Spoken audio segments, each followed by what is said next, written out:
Hello, good evening. Hi, Howdy. how's it going? Oh, the usual, you know, The usual.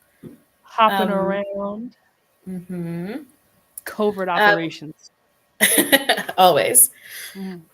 This evening, hi everybody. I made these slides before I knew exactly what was happening. So Existential Gamer is not joining us as of right now, but I did give her an open invitation to hop on if she wanted to. But I have Expired Milk here with me this evening. Yeah, long time no Yes, see because on you're this so on this side of the stream anyway. yeah, you're so busy, which that's okay. Mm. That's allowed, I suppose.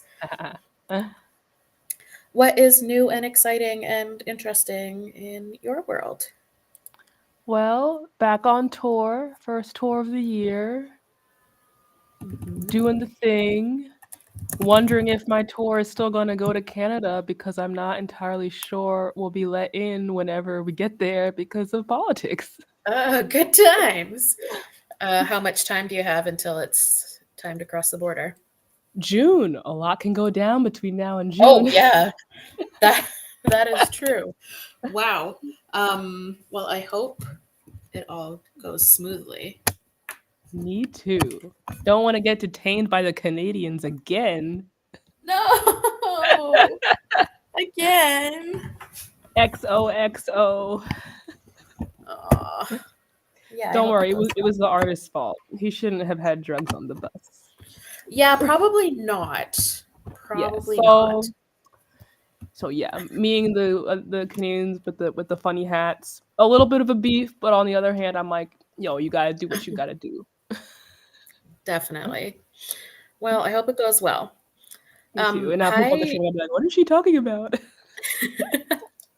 Yeah, hi to the chat popping off. My goodness, there's everyone here.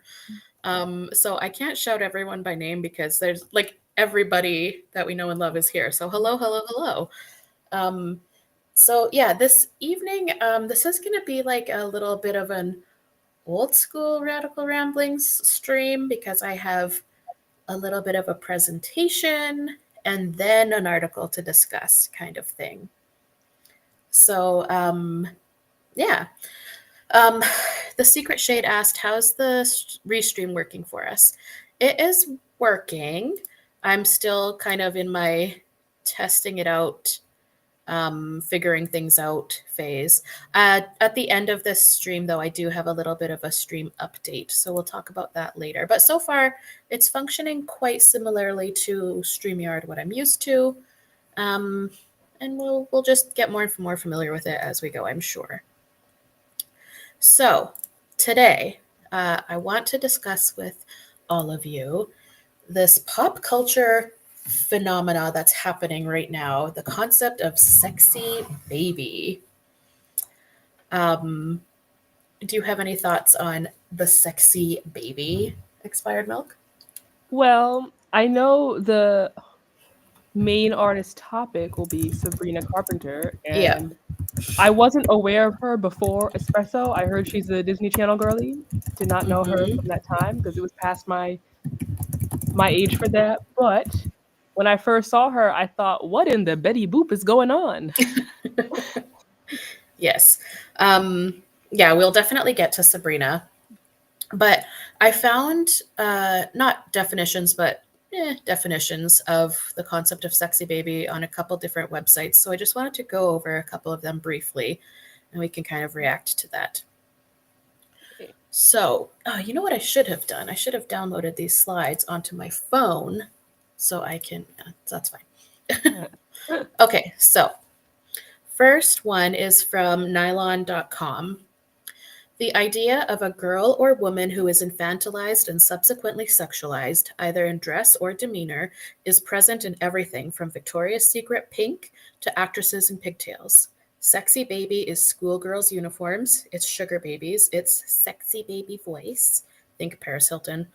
It's Lolita, of course, but also the Depop hashtag Lolita. It's hair ribbons and baby doll dresses. Ah, I see. Hmm. So I guess that Um, ties into, and we've spoken on this stream about this before, the the born sexy yesterday situation. I guess that's Exactly. adjacent to this. Exactly. Also, oh my gosh, Bowfly girl, thank you. When I was working on these slides yesterday, I was trying my best to think of Melanie Martinez, and I could not come up with the name the entire time I was working on these slides. That's who I was thinking of the whole time, and I just could not remember her name, and I was Googling all kinds of things, and I never got there. Thank you. Okay, so the next definition or discussion of the concept comes from vice.com. In our foolish universe, hot is largely still associated with powerful and cute with weak. Sexy babies, then, are disarming because they occupy both ends of the spectrum at once, meaning they are simultaneously perceived as formidable and non threatening. Hmm. I guess in this definition, I'm a little bit surprised that formidable is in there. Hmm. I guess that's because hot being associated with powerful is something that I just don't think is true. Hmm. Uh, but They, yeah. they expand on it a little bit, so let's see what else is said. Sexy baby is the inverse of big dick energy in that it achieves the same end goal through different means. Someone with BDE may be objectively hot and they may have a dick, but the primary source of BDE is personality. It's the preserve of those who back themselves 100% while also having nothing to prove, with a mixture of awe, envy, and respect. So, with Hmm. thinking of big dick energy as this definition or explanation, um, does sexy baby seem like it is the inverse of that? So I guess it would be primary source is not personality, but Right. having to prove, I don't know, that you could exist in this space because you're hot enough, that sort of thing. I mean, I guess, hmm. Yeah, for me, it's like the concept of big dick energy is, I guess, yeah, an aura, I Yeah, suppose. I guess I'd equate it with confidence is what I assume people are talking Hmm. about. Right. But I But don't know that the aesthetic of sexy baby, because it is an aesthetic, is the same as the aura of BDE. yeah, I would not consider big dick energy to be an aesthetic, but well, like they just said, personality. It Hmm. wouldn't occur to me to call it inverse. I don't think I'd even think of these things on the same plane. But Yeah, same. yeah. And yeah, Fax Machine here agrees with us. So yeah. And then there's one more from Vice. So they go on to say sexy baby, on the other hand, is more performative. It's putting on your best whiny voice while asking someone to fetch something for you that's already within arm's reach. It's pouting and doing puppy eyes. It's acting like butter wouldn't melt, when in fact the butter is liquid at this point, pooling yellow grease all over the kitchen floor, and, overwhelmed, confused, the rest of us have no choice but to mop it up like the subs we are.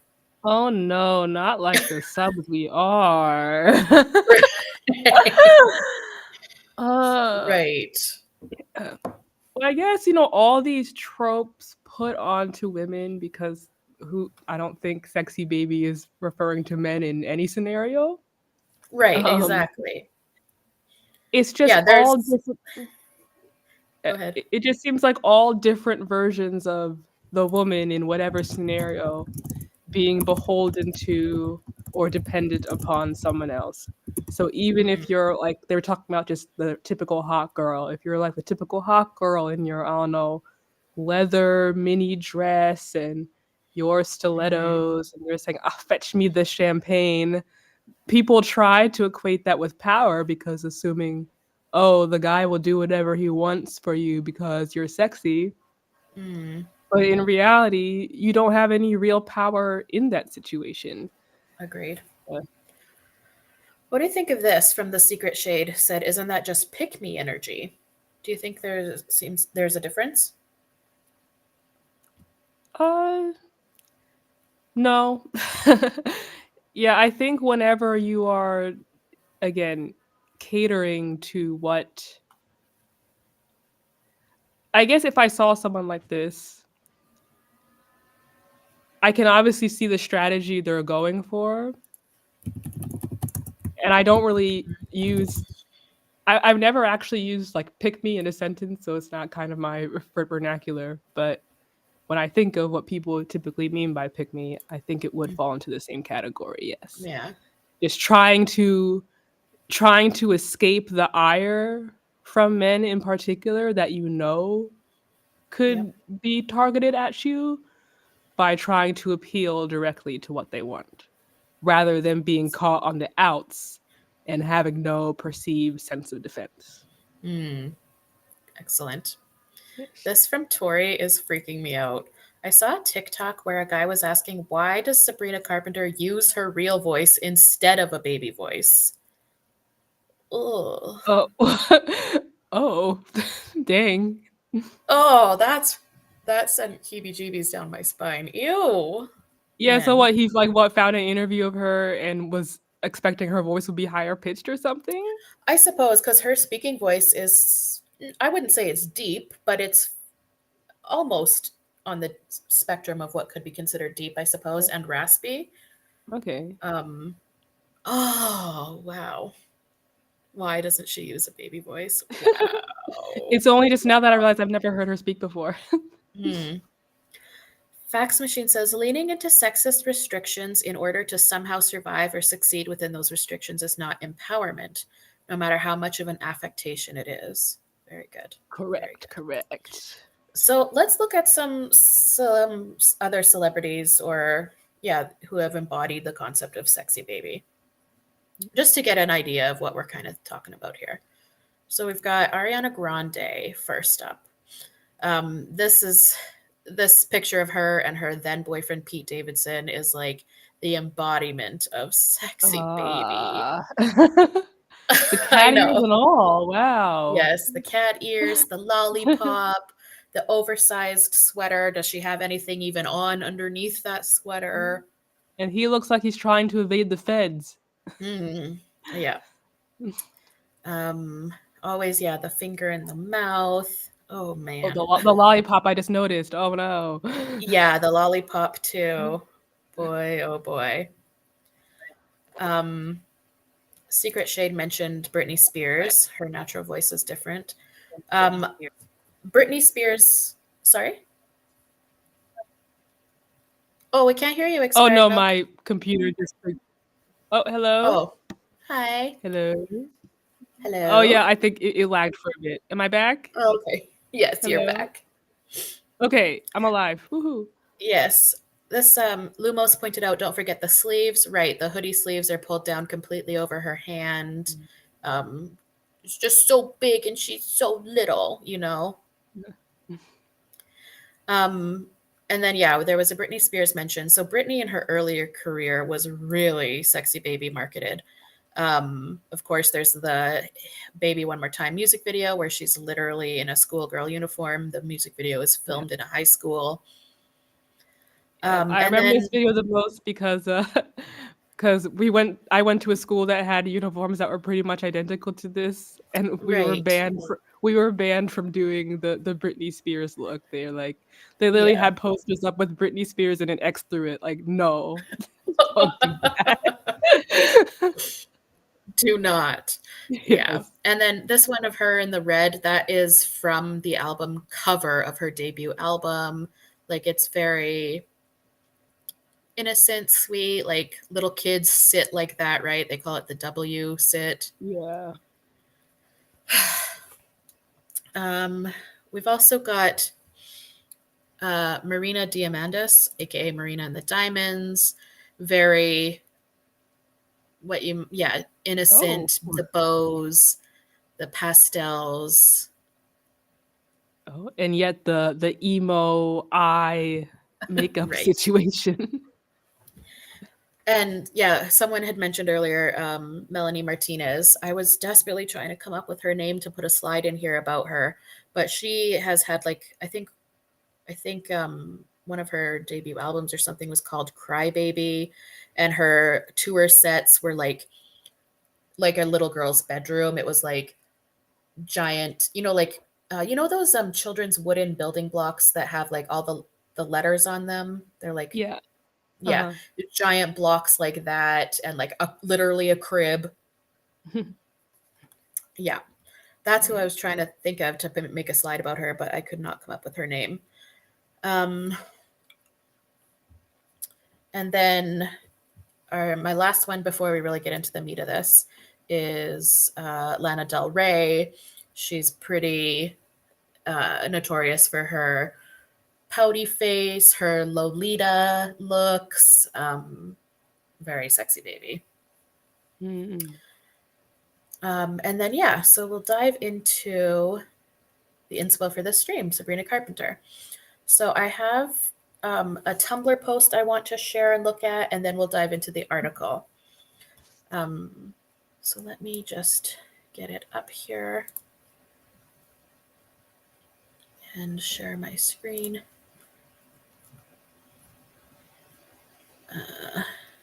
Share screen. Okay, so this Tumblr post.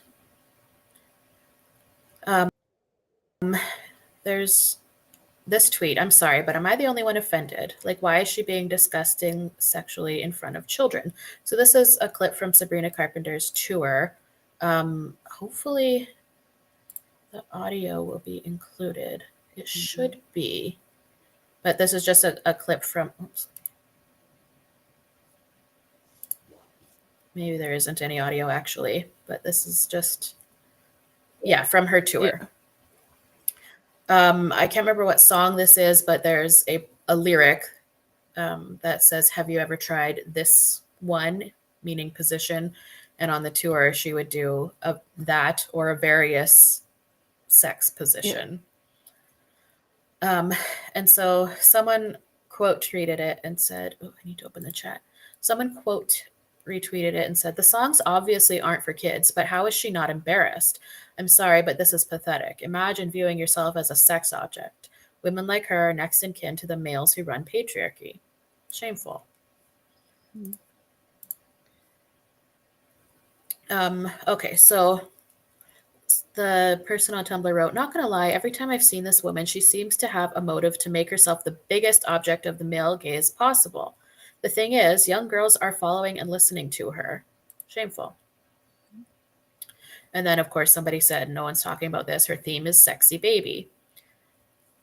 Someone came back to say Taylor Swift does the same thing, but nobody's claiming she's trying to be a sexy baby. Y'all are just weird about short women. Sabrina Carpenter is like 5 foot even. Yeah. And again, while I'm not exactly a follower of Sabrina Carpenter content, this part of her show specifically did make it onto my news feed.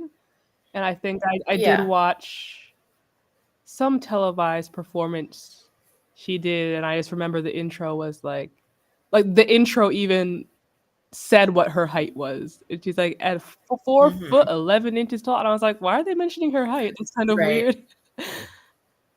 Yeah, it is a big shtick for her, is how tiny Yeah. she is. Um, and yeah, the whole thing with her tour, the tour is called Short and Sweet. That's what her album is called. The whole thing was when she performed this song, Juno, which is literally about getting knocked up. Um, and she would do the "Have you ever tried this one?" positions. And it was like all over social media, everyone was like, "Oh my God, new position unlocked" every night of her show. And it's like her writhing around, her going face down, ass up, like, and everyone was just treating it like, "Oh my God," like as if it was like as simple as like new outfit. Yeah. Like, what? Yeah, the first one I saw, she was Like, like mimicking like giving head to a microphone or something, and I just felt so bad for her. I was like, yeah, yeah. I've yeah, seen I was that like, too. what's happening? Yes. Just want to point out the chat is flying. I love and appreciate you all, but I'm gonna miss stuff because y'all are being amazing. So just so you know, I'm not ignoring the chat. I just definitely cannot keep up right now. Okay, so let's get into this. So this person said, I hear this rebuttal a lot. Taylor does this, blah, blah, blah. I think it's pretty disingenuous. Her short and sweet tour is sexy lingerie sleepover themed. And so they've included some photos of her tour outfits. Sexy lingerie. Many of her photo shoots involve what's meant to look like a teenage girl's room. Baby doll dresses, bows, girlish braids, things that are innocent on their own, but not in the sexualized context of the picture. The headline on this article, she's getting around. I mean, come on. Yeah. This one, that's obviously supposed to be a teenage girl's bedroom, the little poster bed, right? The posters on the wall. Yeah. But when I see stuff like this, because obviously her current tour and album is super viral and everything, but then I heard she's been a singer for 10 years. So then I'm like, well, what was she doing before this? So that's what I want to know. She blew up in the last year and released this newest album, Short and Sweet, which is her 6th or even maybe 7th album. Yeah. But she just kind of blew up. And this stream is not hating on Sabrina Carpenter in any way. Espresso was my number 1 song on Spotify Wrapped. Like, it's catchy. Do not come for me. Yeah. Yeah. So then there's this top pic is from a photo shoot Sabrina did for W Magazine. The bottom pic is the reference. It's a still from the 1997 film Lolita. Which Lolita is about, I think, a 12-year-old little girl who is groomed and assaulted by an adult man. Oh. Like, yeah. So they say, I could go on, but I'm not even a fan of hers, and I don't need a million lingerie pics on my phone. My point is that Sabrina and her brand managers know exactly what public image they're pushing. It's on purpose. This isn't just a case of her being short and sexual. It's obvious sexualization of girlish imagery, and it's gross. So I'm going to get us into the actual article now. Let me just address this here. I wonder if I can just let me play with a setting 1 second, if y'all will have a moment of patience for me, because I'm trying to figure out how to stretch it, but I don't know how, so I'm just going to have to fly by the seat of my pants here. Okay, so this is from, I think, a Medium article, or a Medium, I don't know, are they articles, are they whatever?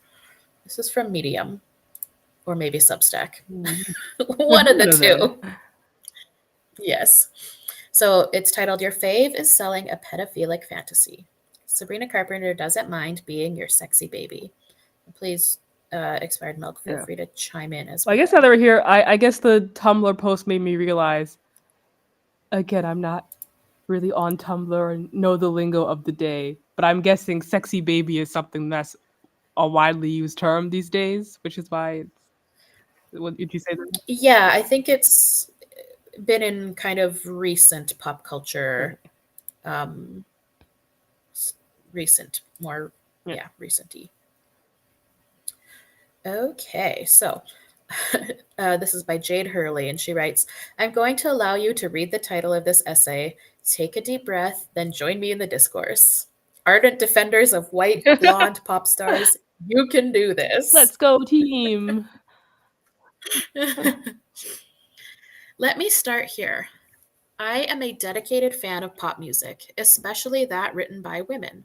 I would describe myself as a casual consumer to fan of Sabrina Carpenter.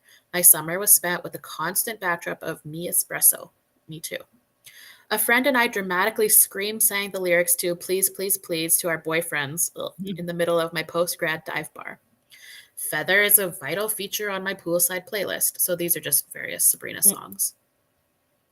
Following the commercial release of her newest album, Short and Sweet, Sabrina, can I call her Sabrina, and performers of her class are ushering in a Gen Z girl pop renaissance, one chock full with themes of girlhood, glitz, and lots of yearning. Considering we're fresh off the Year of the Girl in 2023, Sabrina's bubblegummy crooning record fits neatly into the culture. If the constant churn of near identical Substack essays about girlhood, written, of course, by 20 something women, signal anything larger about women consumers, it's that we're, well, regressing. Year of the Girl? Yes, Year of the Girl. I'm not sure what that Yeah. is Maybe they're talking about referencing. like I guess, okay.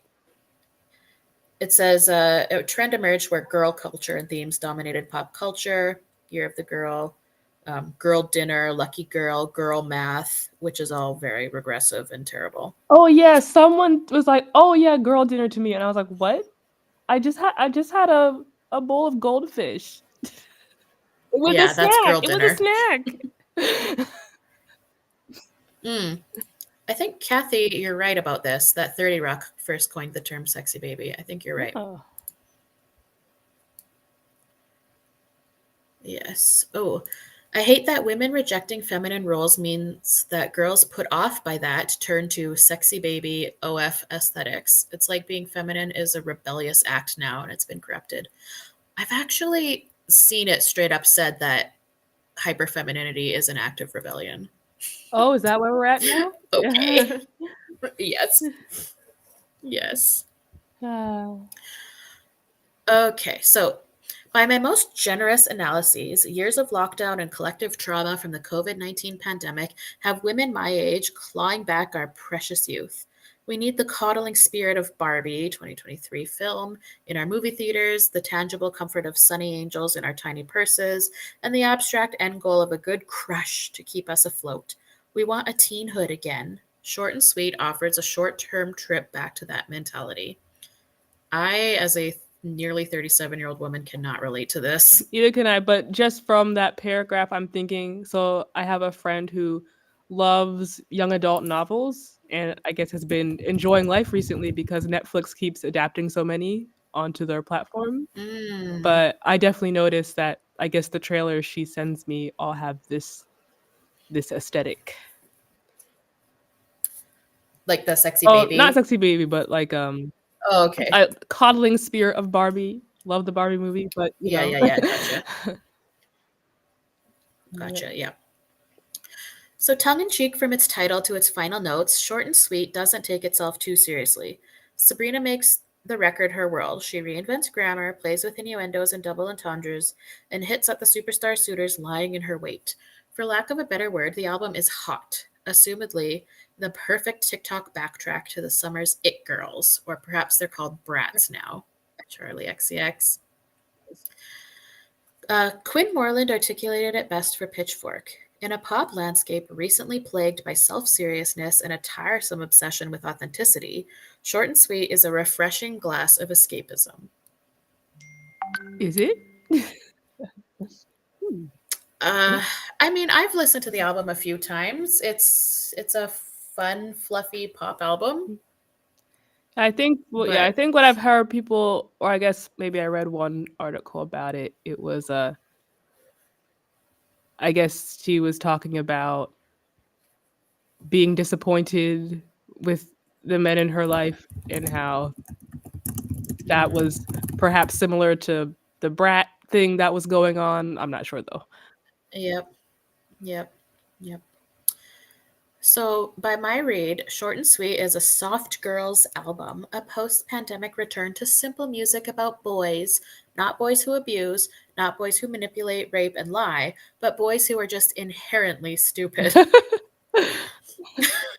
Dang. She begs Barry Keoghan, her boyfriend at the time, to behave in the same tone we've all used for a shitty boyfriend. So that's referring the song Please, Please, Please, or a dog.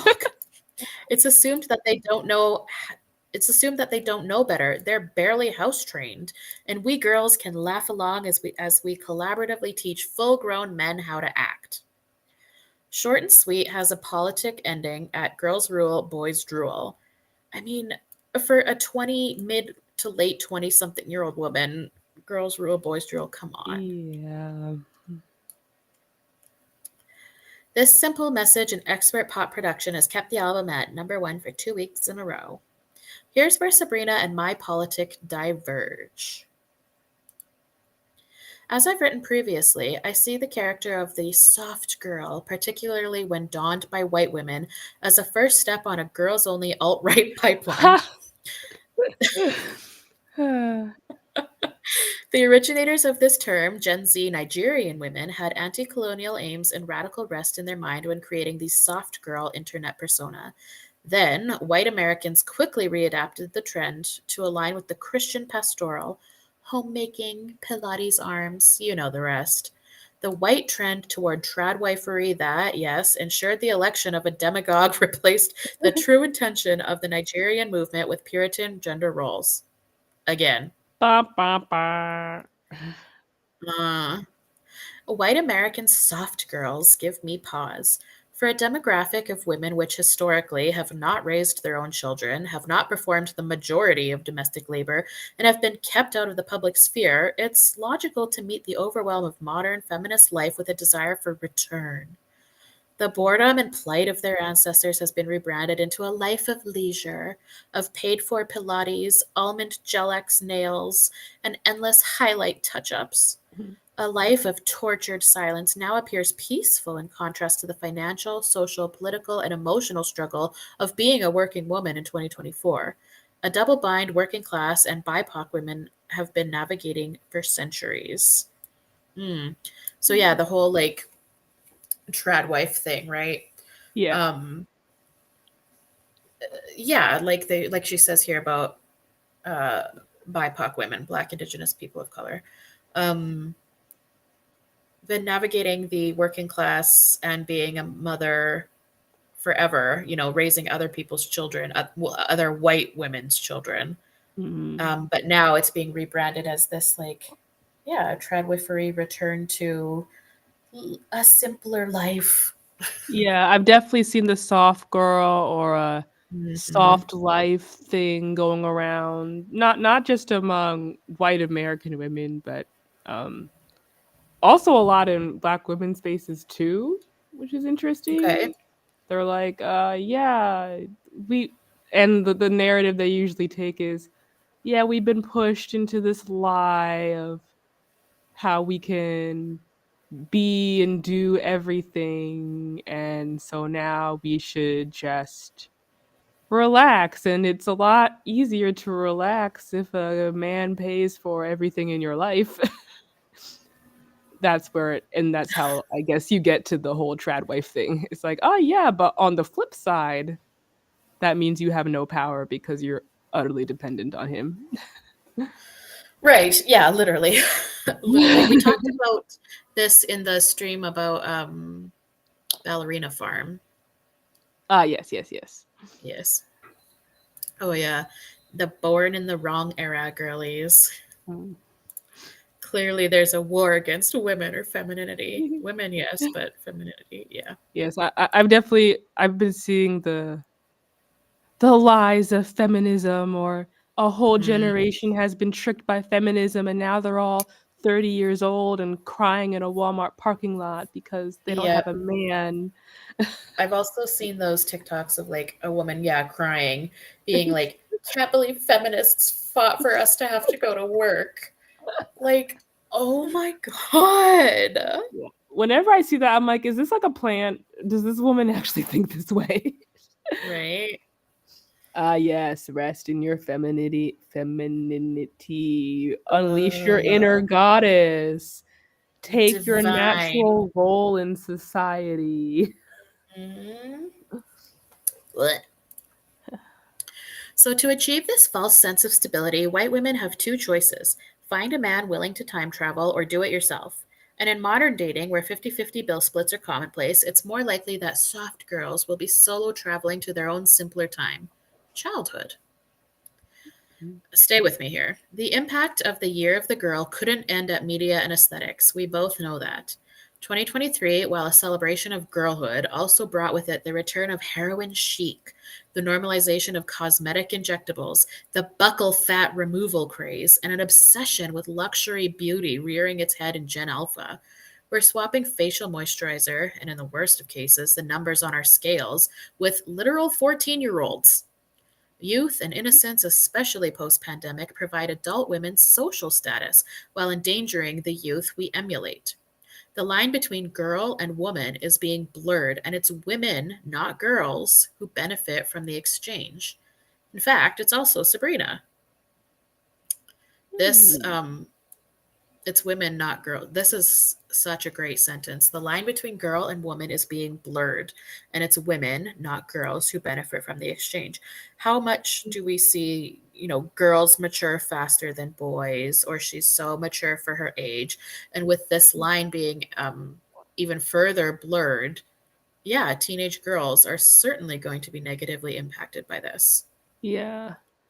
The sentence that stuck out here for me was luxury beauty rearing its head in Gen Alpha. Hmm. I was like, what's going on there? Is it- So, um, yeah, there was a whole, or there is, of Gen Alpha kids, yeah, being obsessed with luxury beauty products, luxury skincare. We're talking like not like a little eyebrow or eyeshadow palette from the drugstore, more like the $80 Anastasia Beverly Hills shit, or like a $70 Dior foundation, or like, Oh yeah, I think I remember seeing like a headline about Sephora yes, kids, and exactly. yeah, That's what it we're was talking like about, 12-year-olds and yeah, in Sephora. Okay, yeah. right?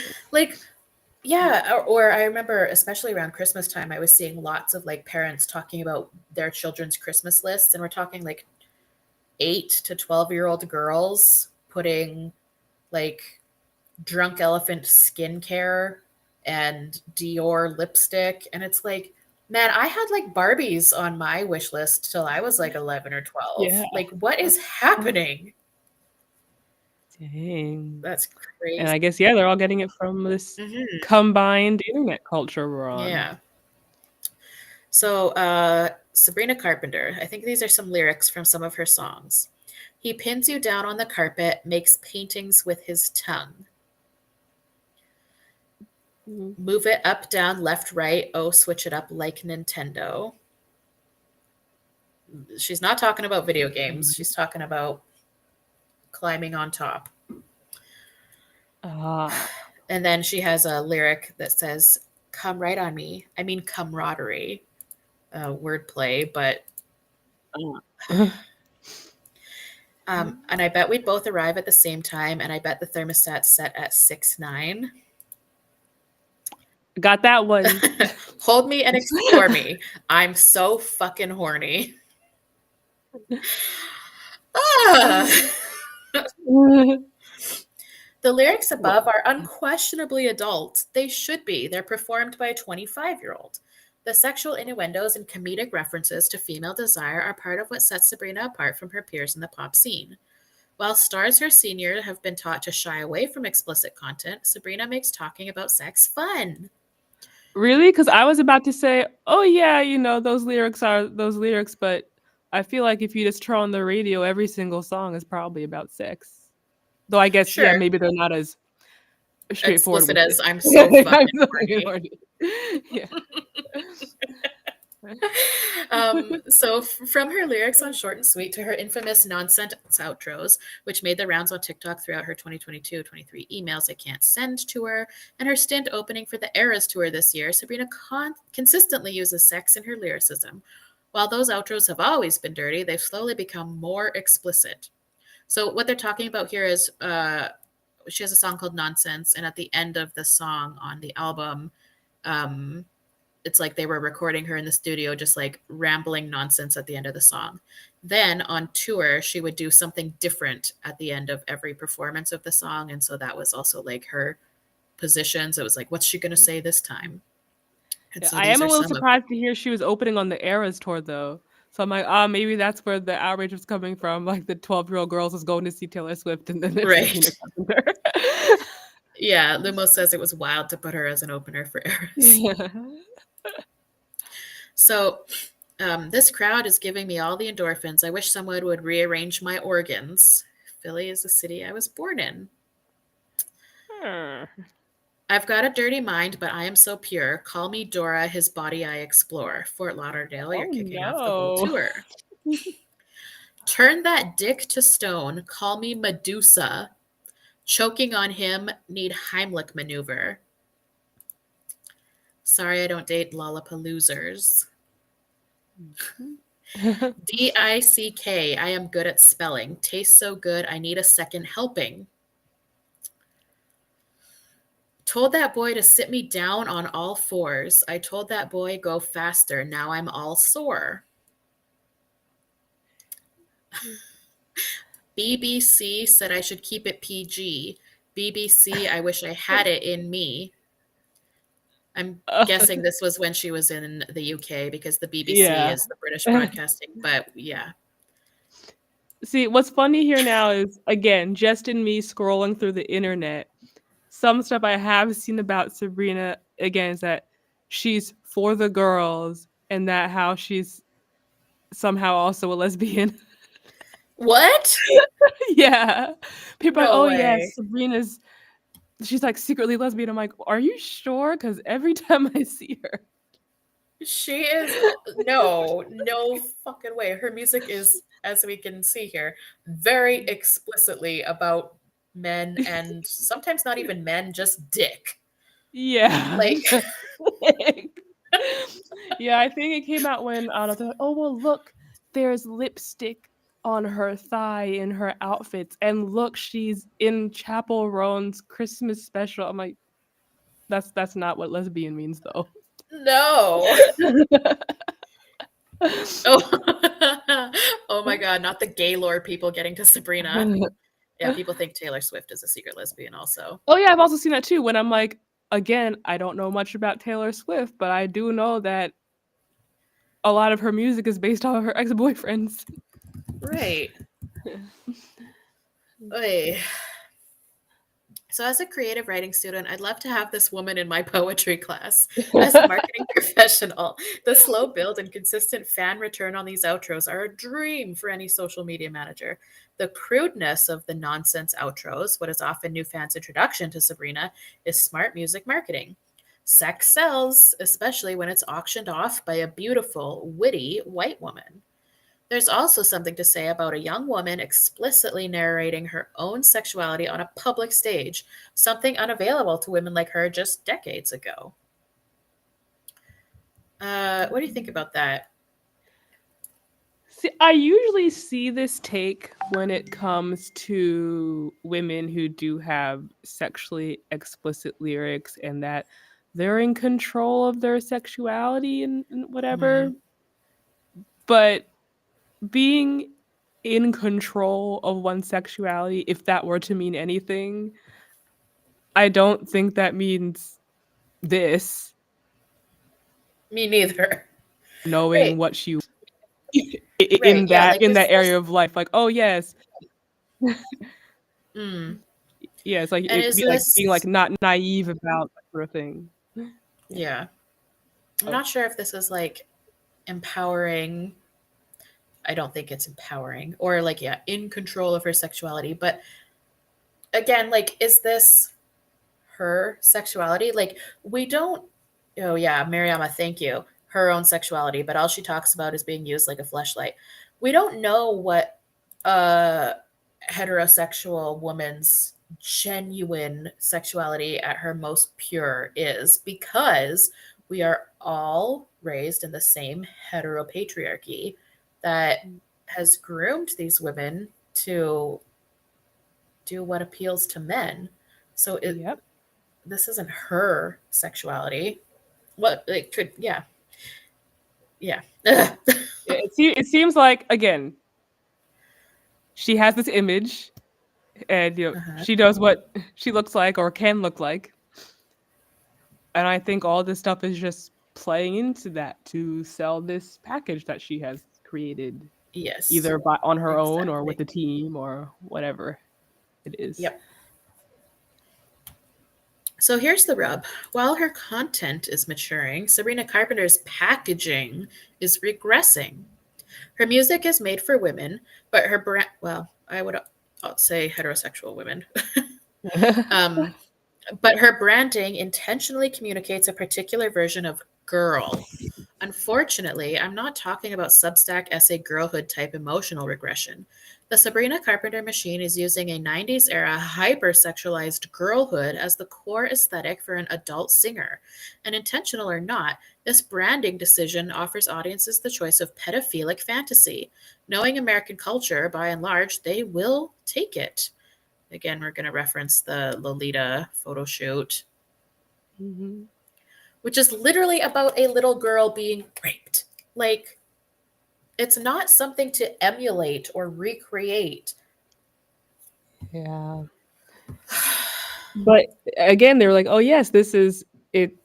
Like we looked at the pictures for Britney Spears. Like this isn't the first time this has happened. We are Yeah, just for sure. returning to what used to be, and probably never entirely went away, but it's definitely in full Mhm. force these days.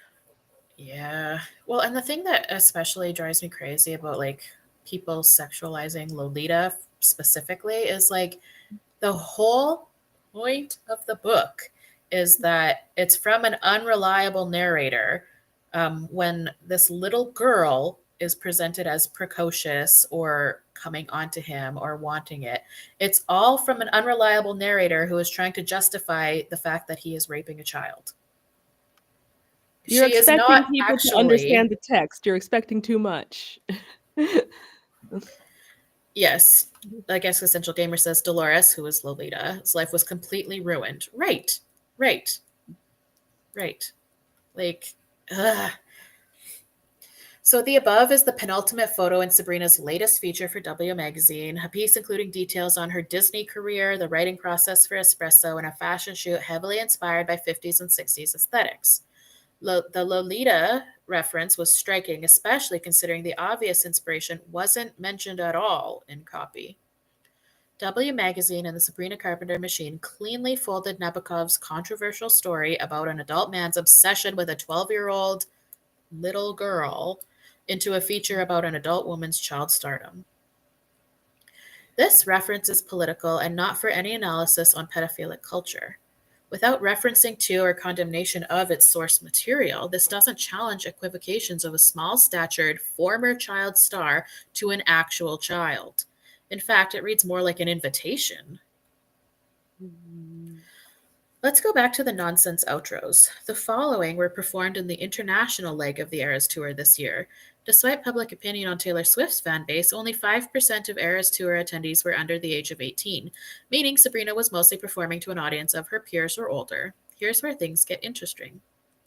I'm full grown, but I look like a niña. Come put something big in my casita. Mexico, I think you are bonita. Wow. Ooh, wow. That That was a choice. shook.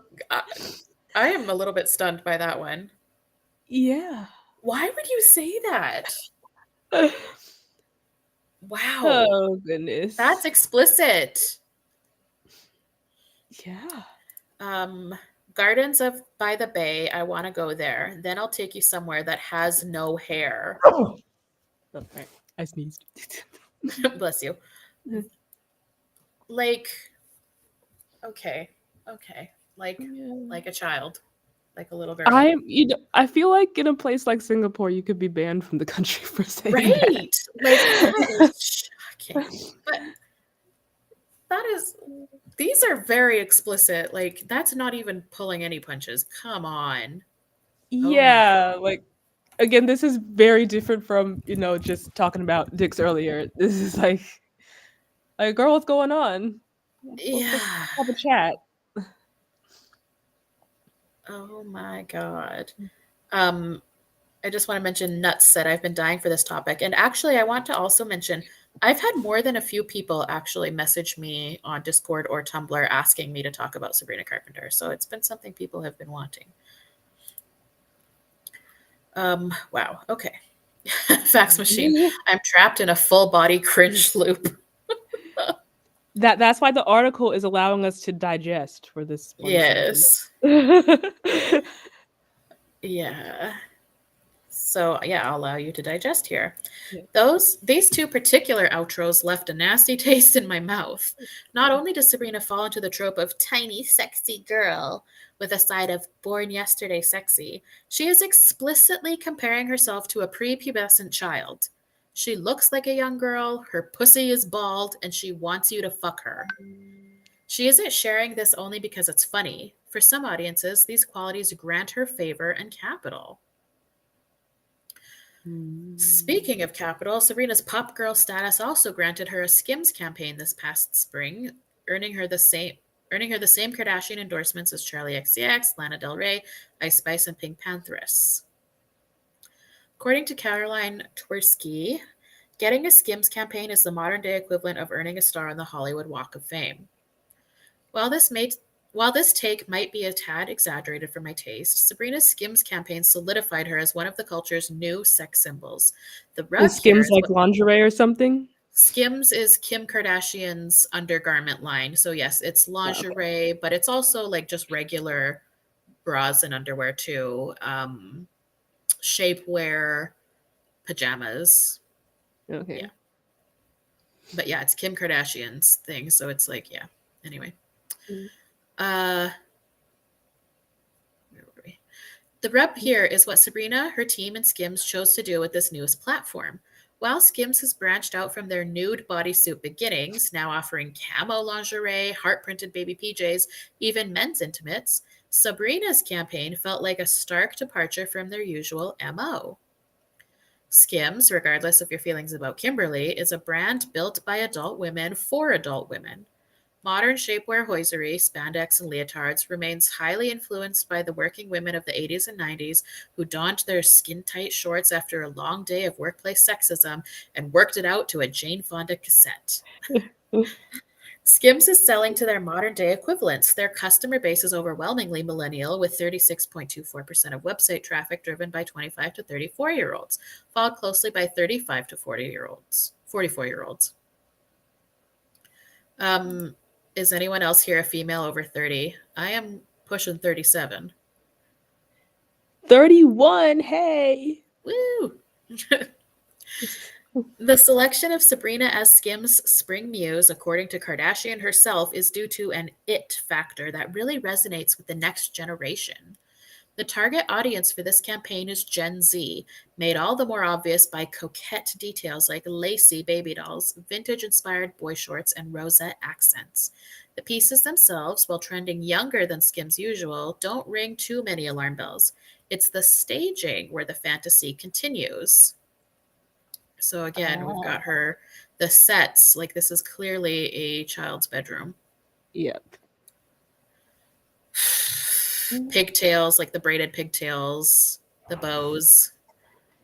Like this Yes. is This is all all. the little bobby socks with the lacy ankles. Yes. This is all quite sinister, I must say. Right. Yeah, it is actually kind of shocking. I mean, more so than I anticipated. Yeah. So her campaign, shot by photographer Jack Bridgeland, fits perfectly into the nostalgia-fueled, high feminine aesthetic Carpenter has cultivated over the past few years. I felt like I was a young girl again, playing in my bedroom, the singer says of the cinematic set. Uh.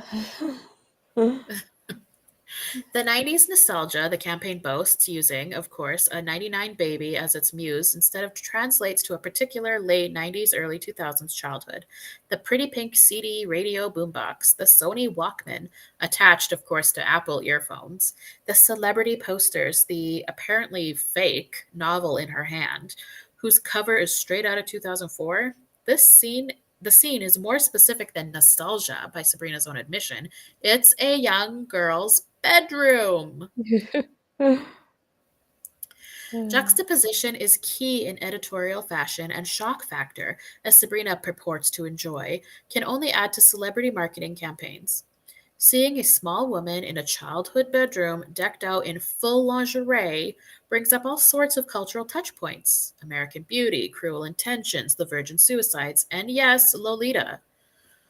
The Skims and Sabrina Carpenter machines are selling our own obsession with youth sexuality back to us and telling us it's empowering. In fact, it's just feminine.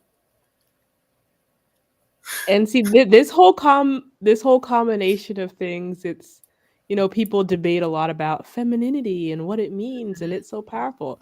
This is it telling on itself because you're presenting it like this. It's kind of like Yeah. this was always at its Oh my furthest. God, JL, thank you for this comment. When I was a younger girl playing in my bedroom, I wasn't in a garter belt and bending and arching my back over. I was secretly hiding Chuck E. Cheese coins away from my sister. Right, like, right. And that's what little girls are doing in their bedroom, right? Or they're building a freaking Barbie house or Yeah. whatever the fuck. Not in lingerie and arching their back and like, oh my God, performing. Ugh. Yeah. Which should be obvious to anyone and everyone. Right, right. Alas, here we are. Here we are. So, see below two quotes from Sabrina on her Skims experience. I loved the femininity of the whole creative. It is precious to see women feel like women while dressed I like little hate it. I hate girls, it. I hate it. Set it on fire. and in a way that feels very unapologetically feminine. And I think the Lana and Ice Spice campaigns did that really well.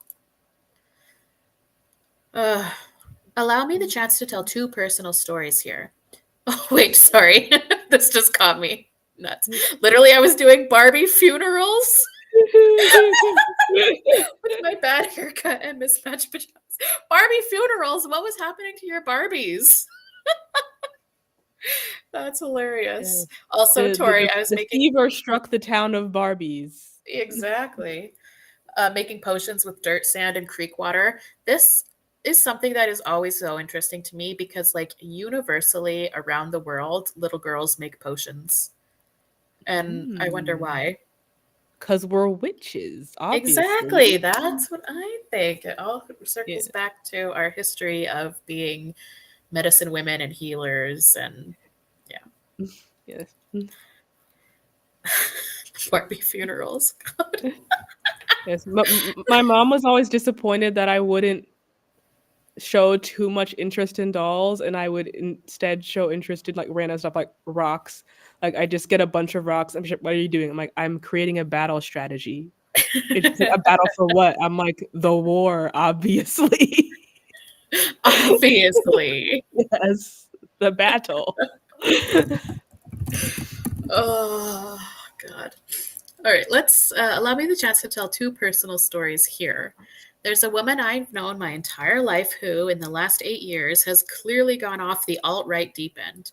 I watched through the screen of my phone as the fashion lover, francophile, and unapologetically dramatic girl I looked up to as a child get engaged at the Trump White House Christmas party, No. become a Fox News correspondent, and hear whispers of her outspoken transphobia. Well, she introduced herself to a friend of mine as Porcelain American. That's a new one. Whoa!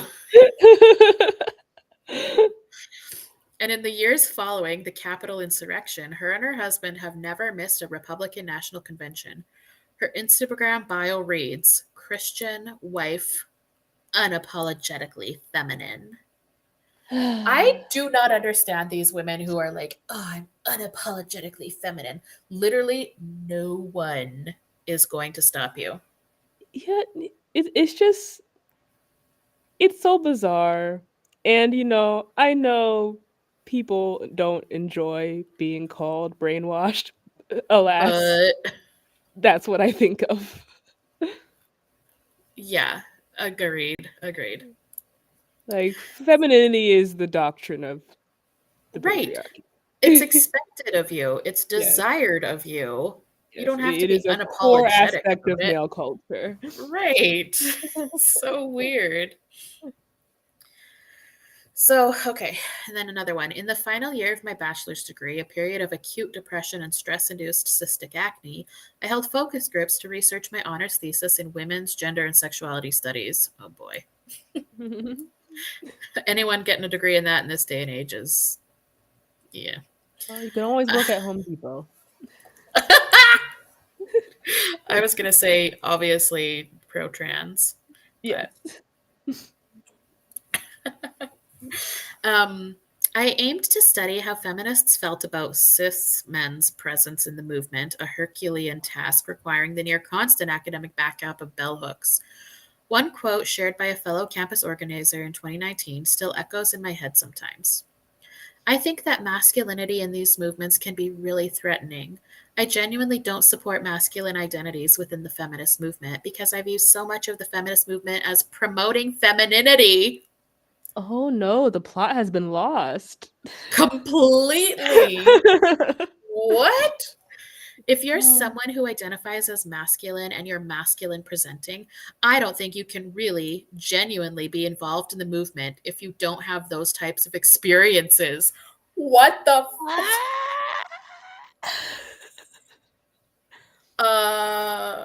But see, this oddly enough is not as shocking to me as it should be. When I uh, was in theater grad school, at the beginning you're supposed to have the pronoun circle, uh, but I just said my name. And then finally, like a month or so later, I get cornered by another woman in my class. And she's like, I just realized I never got your pronouns. And I'm just like, I use sex-based pronouns.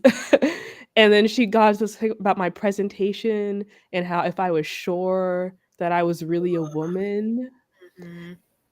and how like just based on how I was, she would have never guessed that I was literally a female, but I guess she was, subbing in female for woman gender. And I'm like, what are you talking about? You're literally coming to me in their stairwell telling me that I'm like under some delusion that I must be a woman because I Right. don't know my hair, my You're clothes. not performing woman right, therefore you must not be one. Yeah. Like, and I have heard similar from a lot of my friends who are, if you, for lack of a better word, more mask presenting, um, that they automatically get they them'd or assumed to not be she her because they're not feminine. And it's like that's a Yeah. kind of gendering a person, right? Like they always say you can't misgender, you can't assume. But to assume that a woman, a female person who isn't performing femininity must therefore not be a woman is exactly what they're talking about. Yeah. It's like stop telling on yourself. Right, exactly. Stop telling on yourself. Yes. There was a comment that I wanted to. Oh, yeah. Okay. Salad Caesar said, so masculinity is banned, but bio men are allowed? Right. Well, As long if as they they like perform woman. sparkles. Yeah, if as long as they like sparkles and put on heels, then sure. Because they're doing woman. Mhm. Okay, so these two individuals to this day exist on opposite ends of the political spectrum, but they both felt an inherent defensiveness towards the amorphous femininity. It is discussed like something endangered, constantly at risk of tainting. And yes, they both are exactly what you're thinking. Yeah, this is good. Mm. Sabrina, in addition to these two women, two women and plenty others, worships at the altar of the divine feminine. On one Sigh. hand, this could promote this could promote an empowering, nurturing, intuitive spirit which supposedly exists within all women. But more realistically, the type of femininity Sabrina, Kim, and Rolling Stone are talking about is the one that looks more like her. It's highly manicured, it's bubblegum pink, and it's waif thin white. Mhm. This And that's why there's also the contingent of people who say if you can't attain this, then you are not woman gender, and then that's how they get to the black women aren't women. It's all connected. Yep. Yep. Uh, Ooh, this is good from Existential Gamer. To be masculine, a woman simply doesn't have to do femininity. Being unmarked is masculine. Yep.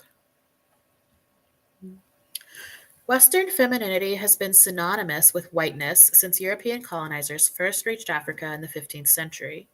Here we willfully go. ignoring, yep, African understandings of gender, sexuality, and society, Portuguese, French, British, and Spanish colonizers sent lewd pamphlets home depicting exaggerated tales of African sexuality. According to researcher Karen M. Holmes of the College of Worcester, prior to the British journey to the New World, epic tales of imperialist travelers probed the minds of Europeans regarding the nature of African people. African men were said to have gigantic penises, and was rumored that African women engaged in sex with apes. Jesus Christ. These tales likely reflected the subconscious fears and Freudian sexual confusion of Europeans. However, these dramatized stories were interpreted as factual, and they informed some of the first European perceptions of African people. The perception of Black people as hypersexualized and uncivilized paved the road for the dehumanization and sexual exploitation imposed upon Black men and women brought to the New World. Mm-hmm. Yeah. Often containing caricatured drawings of African women's naked bodies, these pamphlets and stories stoked both power and envy in European women. Power in that their physical bodies could protect them, not only from religious damnation, but from the physical work of chattel slavery. Being white, clothed, small, and relatively weak ensured safety for European women compared to their African counterparts. But envy pervaded still, just as their husbands, brothers, fathers, and friends talked of the land they were pillaging in feminine terms. They recognized the sense of eroticism colonizers felt toward the African women they documented. More from Holmes. The feminization and sexualization of the European imperialist narrative encouraged the sexual exploitation of Black women who were perceived as byproducts of manifest destiny.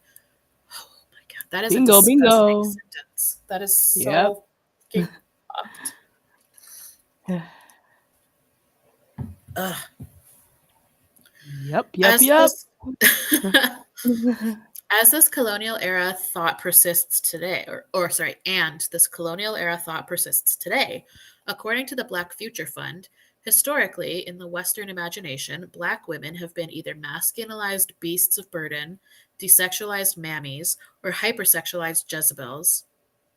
These seemingly contradictory stereotypes work together in denying and perverting the humanity of Black women and seek to cast Black women as perpetual others whose value lies in their labor or sexual availability.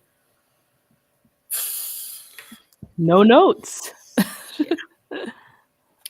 The anti Blackness and anti indigeneity within Western definitions of femininity haven't gone away. Aside from the deep running trans and homophobia in American culture, much of the current conversation around women's sports has been dominated by Western gender essentialism. Oh God, here we go. Trans stuff. Here we go. I think of Algerian Imani Khalif, South African Caster Semenya, Namibians Christine Mboma, and Beatrice Messelingi. Imani Khalif is a man. Caster Semenya is a man. I have never heard of these ones. Christine Mboma or Beatrice Messelingi.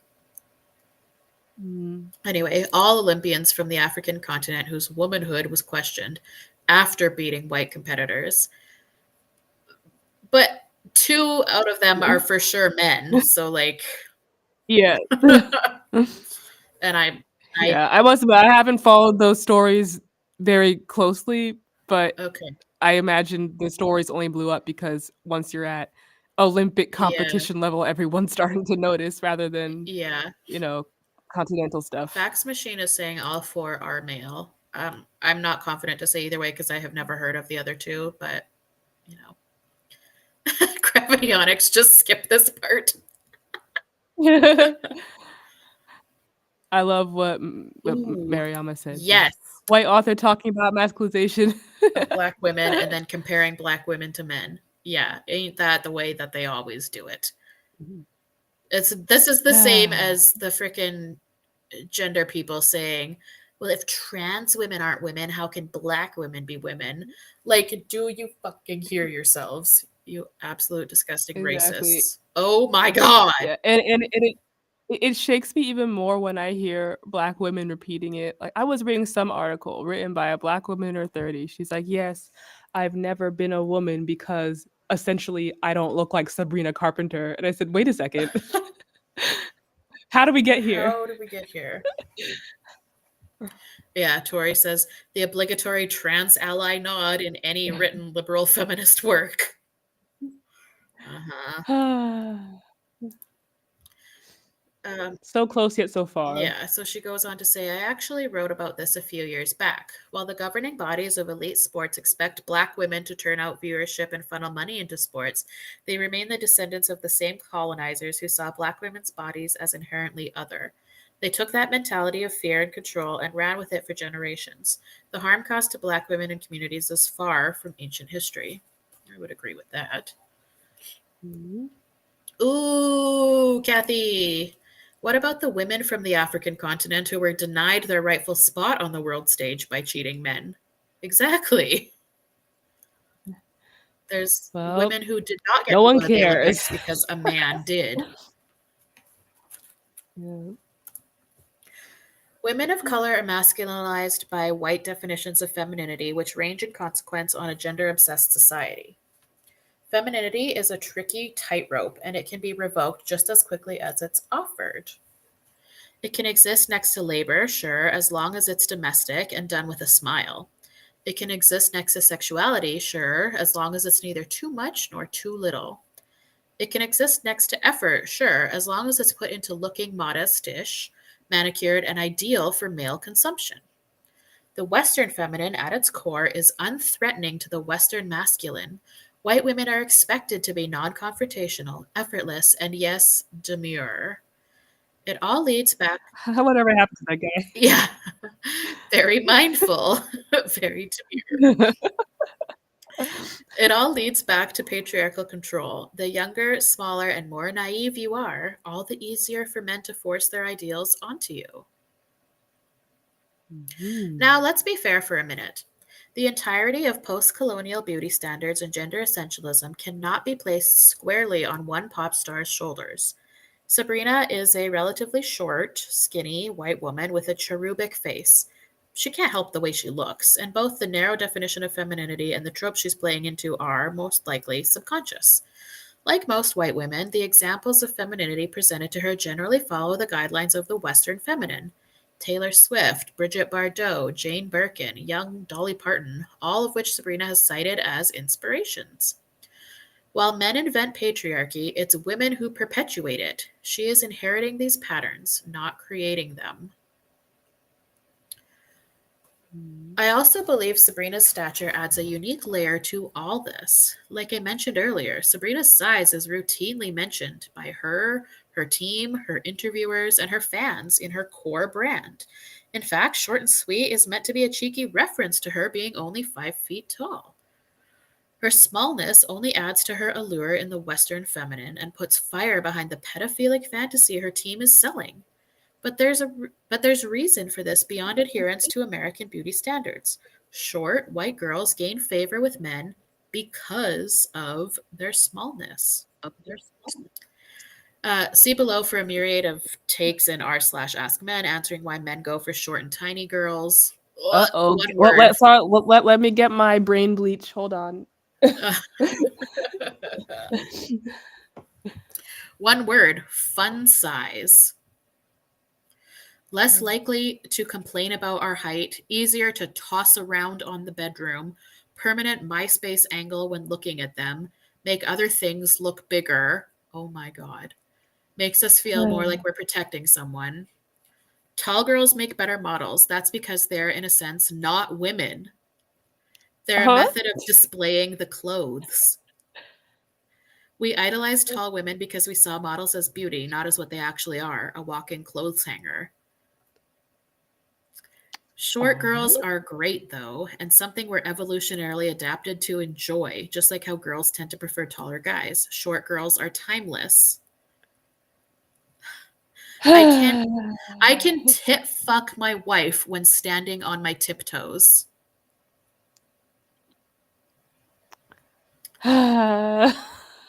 Really, it's individual preference. I'm 6 foot, and personally, I like tiny, short, petite girls because it adds to their cuteness.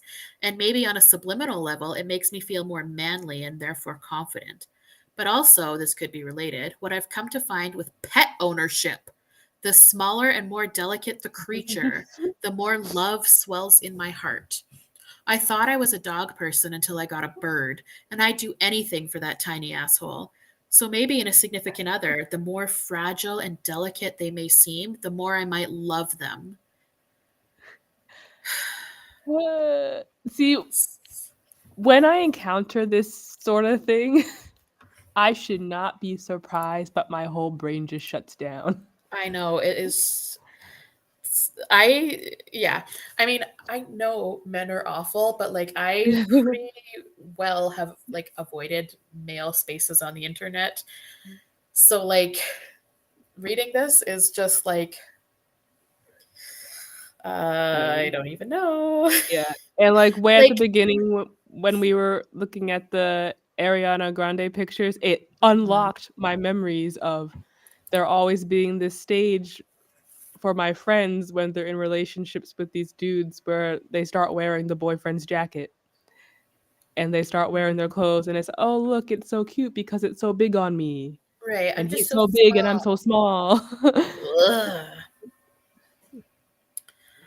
Ugh. So it's about sex, control, and seeing women as pets. Very cool. Paternalism and dehumanization aside, it's clear these men see smaller women as more precious, more delicate, more, dare I say it, feminine. Smaller white women give 21st century men a taste of the Western masculine, one where they are the only thing standing between their little lady and a big, horrifying world. It's power they're after, therefore, it's power Sabrina wields when using her smallness to market herself. Pleasing men is strategic under patriarchy and I can usually find it within myself to understand another woman's method of survival. I understand why Sabrina feels the need to play with the controlling, semi-pedophilic urges men experience when they see someone like her, especially in a setting which emulates Lolita or Priscilla. In a way, it could be considered powerful for her to articulate this connection for herself, then shit on it by by reminding us she's an adult woman. Damn it, mouse ears be gone. This child star is a big girl now. Perhaps Mm. that's the intention behind the juxtaposition of hypersexual lyrics with markers of prepubescent girlhood. Reclaiming and expanding upon the label of horniest girl alive might feel genuinely empowering to her. That's fair. It's the impact beyond Sabrina that's dangerous. What does our sex obsessed culture do with young people, especially young women? I suggest combing through your own history, that first memory of being sexualized without consent or understanding. Personally, I learned that kitty cat meant pussy far too soon. Mm. 1 in 10 American girls have been catcalled before their 11th birthday. 1 in 6 American girls in elementary and secondary school have experienced sexual harassment. 4 in 5 Americans begin having sex before age 20, but 70% of girls aged 13 or under report having sex forced on them. 70%? Yeah, wow. Holy shit. 70% of girls 13 or under report having had sex forced on them. That's, um That's a huge number. And that's yeah, just what's reported. yeah. Huh. I've Okay. never seen that stat before, but yikes. Yikes. 1 in 9 girls between the age of 18 experience sexual abuse or assault, which with girls between 16 and 19 being 4 times more likely than the general population to experience sexual violence. Teens aged 13 to 19 account for 8% of abortion seekers in the United States, while burdensome laws requiring parental notification prevent many youth from accessing the abortions they need. Accessing. Teen girlhood today, while the subject of media fascination and romance, is an existence rife with danger. The digital world can prove even more dangerous. 1 in 5 preteens report having an online sexual interaction with someone they believed to be an adult. Preteens, 12 and under. Mhm. Yep. 1 in 7 youths report being solicited for sex online. The number of child sexual abuse material producers sentenced increased by 422% between 2005 and 2019. And in 2023, the National Center for Missing and Exploited Children's cyber tip line received 36.2 million reports of suspected child sexual exploitation online, including more than 105 million images, videos, and other files. Jesus Christ. Yeah. This kind of reminds me that I forget which study this was, Uh-huh. but it was something they like a bunch of adult men were asked if they could like get away with this sort of thing, would they Mhm. do it? And it was like Mhm. 90th percentile, yes, if they could Yep. get away. So I Yep. think in like on one hand, the way this is talked about just in polite society, so to speak, it makes it seem like this rare, dangerous thing lurking in the corners that it's just these few guys over there. But really, people it would probably be better to just think about it. Oh no, this is actually the standard because it's Yep. so prevalent, Yep. and everyone else is doing a disservice by trying to minimize what's Yep. going on here. Similar to that, I also once read a study or whatever that was like when it came to college aged males, when asked if they would ever rape a woman, like pretty much everyone replied no. But when the wording was changed to force or make a woman have sex with you, again, it was like the 90th percentile said yes, Yep. which it's the same thing. Oh my God. Oh Mm. my God. Oh my God. Males Ah, chaperoned when? Honestly. Male curfew when? Ugh. So, this is not a global trend. The US hosts more child sexual abuse content online than any other country in the world, accounting for 30% of the global total of child sexual abuse material as of March 2022. For a country built on Puritan sensibilities, pedophilia runs rampant in our culture. It's not just the movies, the books, the albums, and the photo shoots. Fascination with prepubescent sexuality has tangible consequences, most of which harm the girls that adult women like Sabrina emulate. Girlhood, by my read, is constraint. Girlhood sits in the audience, watching the world ogle and adore an idea of her. This is the best time of your life. Your youth goes so quick. You'll never be as young and beautiful as you are now. Then exits the theater to a world without options. You can't have free will or personal autonomy. You're a girl. What you say can't be brilliant, it's said like a girl. You can't skateboard, your soccer team doesn't have the funding to travel to nationals, the idiot on your debate team will represent the school, despite the fact that you've done most of the work. It's always the concluding sentence on the other side of disappointed. You're a girl, you're a girl, you're a girl. ah. Naturally, the promise of womanhood is romanticized for girls growing up under patriarchy, just as the memory of girlhood is for working women. The adult characters of girl boss, it girl, or brat invite a reverence that true girlhood never enjoys. Growing up is the opportunity to be taken seriously, to be listened to be regarded as something more than a girl. The contemporary rush for young girls to grow up isn't due to Gen Alpha being more mature, it's an escape. The hope is the sooner we become women, the more human we become.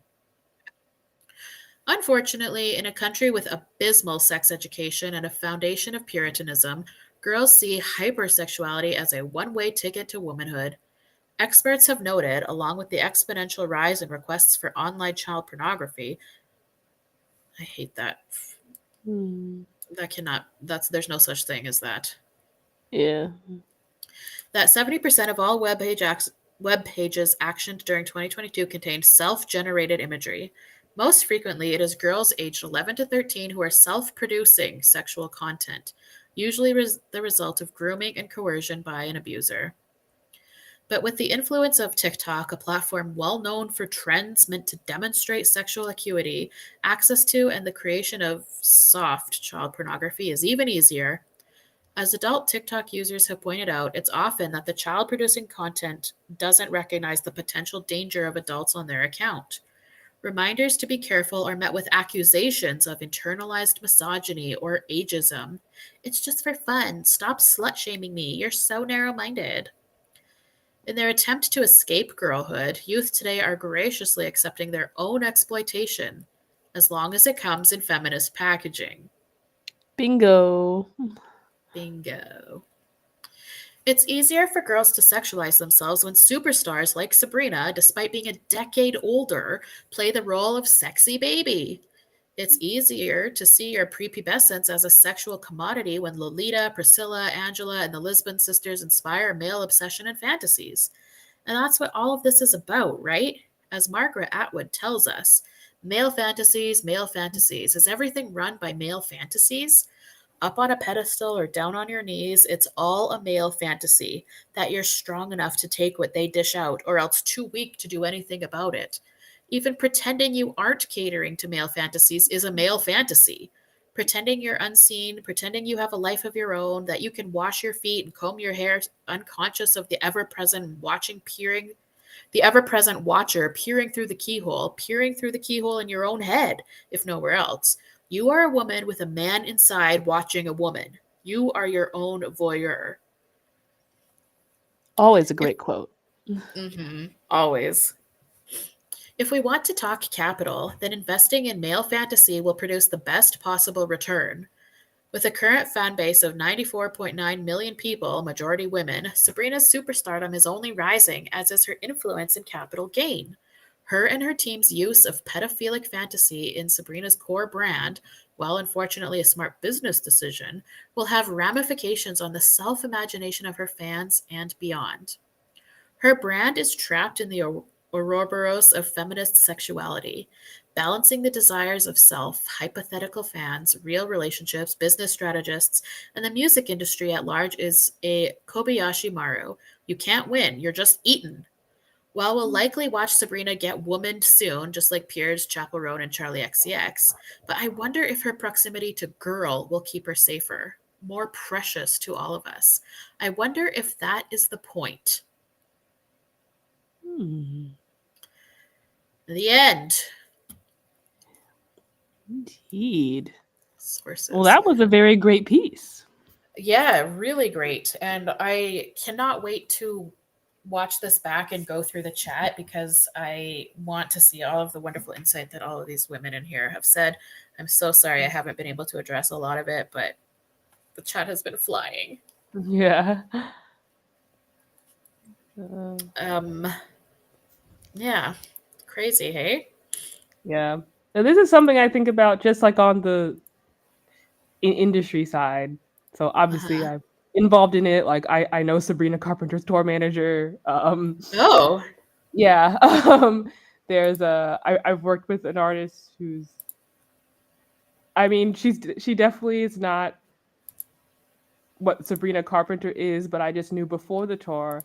I like watched some of her interviews and some of her music, and she also did the whole small, frail, soft spoken, high pitched, needs help to do every little thing.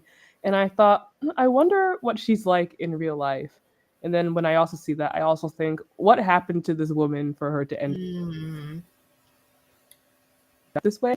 But in real life, she was like that. Like off stage, completely out of sight, kept up this persona to that as the weeks went by. Again, I just keep wondering, how do we get here? And that's what I often think when I work with artists like that, which mm, tends to give me a little more sympathy. Obviously, I also recognize the impact of what they're doing as well. But again, from just the industry side, and yeah, it's everywhere with every female artist I've ever worked with. And of course, I know what I had to do to get to where I am. And I always just yep, wonder what their path looks like, if there's any way it could have happened any differently. Does being famous as a woman always mean this is what has to be done? So again, it splits me two ways because I like Sabrina Carpenter's music, like the stuff I've heard. I'm a big yep, pop me music too. fan in general, but again, it always like when I think about it, I'm like, all this stuff is happening and it's gonna keep happening, and I wish and I wonder it could be different. Yeah. Yeah, yeah. Enlightened Female says her being a child star likely contributed to her current state. Yeah, she was a Disney kid. And it seems like none of those Disney or Nickelodeon kids made it out unscathed. Yep. Some have done a little bit better than others, like I think Miley Cyrus. But I mean, she had her moments, and same with Demi Lovato. On the worst end of the spectrum, you might go Amanda Bynes. Yeah. I think, yeah, it's fucked up what is happening to children in the industry. That reminds me also of family vloggers exploit their children in different ways. But Yeah. recently, I learned that California has passed a law stating that any income generated from content in which children appear, uh, a certain, quite a large percentage of that income has to be set aside in a trust for those children. However, all of the super big popular family vloggers are mysteriously moving to Tennessee. Hmm. Wonder why that Yeah. could be. Yeah, that's something I've also noticed recently because recently I did like a live show that was geared towards kids. So when we have our post show meet and greet, it's usually kids like 6 or 7 and under. And when we get to the bigger cities, it'll be like, oh no, this family has to go first in line for meet and greet because they're influencers. And I'm thinking, influencers, what's going on?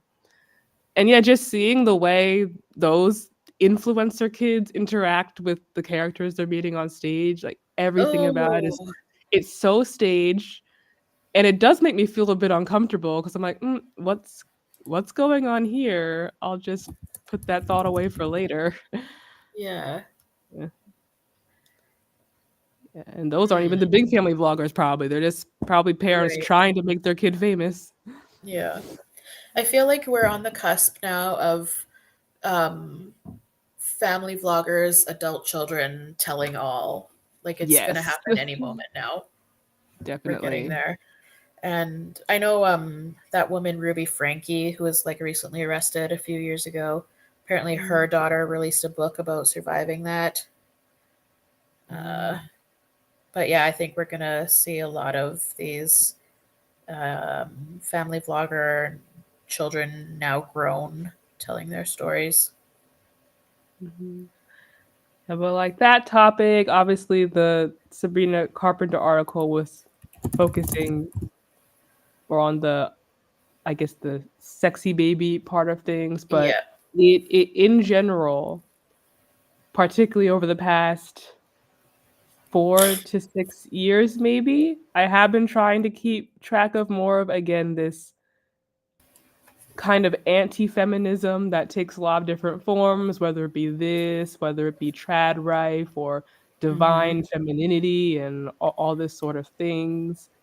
Uh, it's interesting. It's also quite concerning, but it's just something I've been trying to keep track of. yeah, yeah. It's to keep your finger on the pulse of what's going on Mhm. is super important. Uh, Um, yeah, yeah. yeah, Any other thoughts on all of this? Because I'm happy to let us get back to our days. like I said, it was a great article. Okay, it went into a direction that I never really thought about Hmm. that sort of thing. So it's definitely a lot to chew on, and I'm Yes. glad you shared it with everybody. Yeah. Thanks for joining me. Indeed, I'm It's so glad to be nice to back on the chat with you. stream. I Yeah. know. Anytime you're free, you're Uh-huh. welcome, but I know you're always busy, so I respect that. Yeah. Hey, Mondays usually free. It's the one Okay. night of the week where entertainment is not as entertaining, so I'm Right. not doing anything. Keep that in mind then. Um, I have a couple of housekeeping things. So let's take a look at that.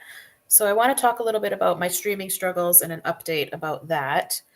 Um, so little rundown. StreamYard changed their free streaming platform from 20 hours a month to 5 hours a month.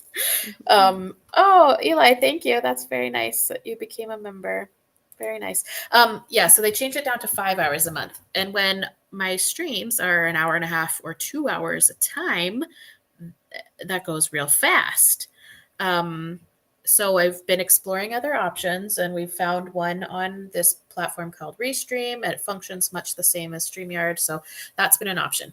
I do want to say, oh yeah, and then StreamYard, if you wanted to upgrade, costs a lot of money, a lot of money. So I do want to say that, just to acknowledge this, there was an incredibly kind and generous anonymous person who sent me a lot of money to cover the cost of StreamYard. I've been processing that. It's just crazy to me that somebody did that. I cannot express how amazing and kind and baffling that was to have happened. But because we have found a platform that is working on the free tier very well, I have put that money aside. I really don't know what I'm going to do with it. It's a little bit overwhelming. So either we will upgrade on StreamYard, or we'll just keep bouncing back between StreamYard and Restream. And an option is I'm going to use some of that money for channel upkeep, like if you need a new microphone or whatever. Also, if I don't use that money to upgrade, like I would not feel right about just having that money. So there definitely would be a charitable donation to come. It's a little overwhelming. I just don't know what to do.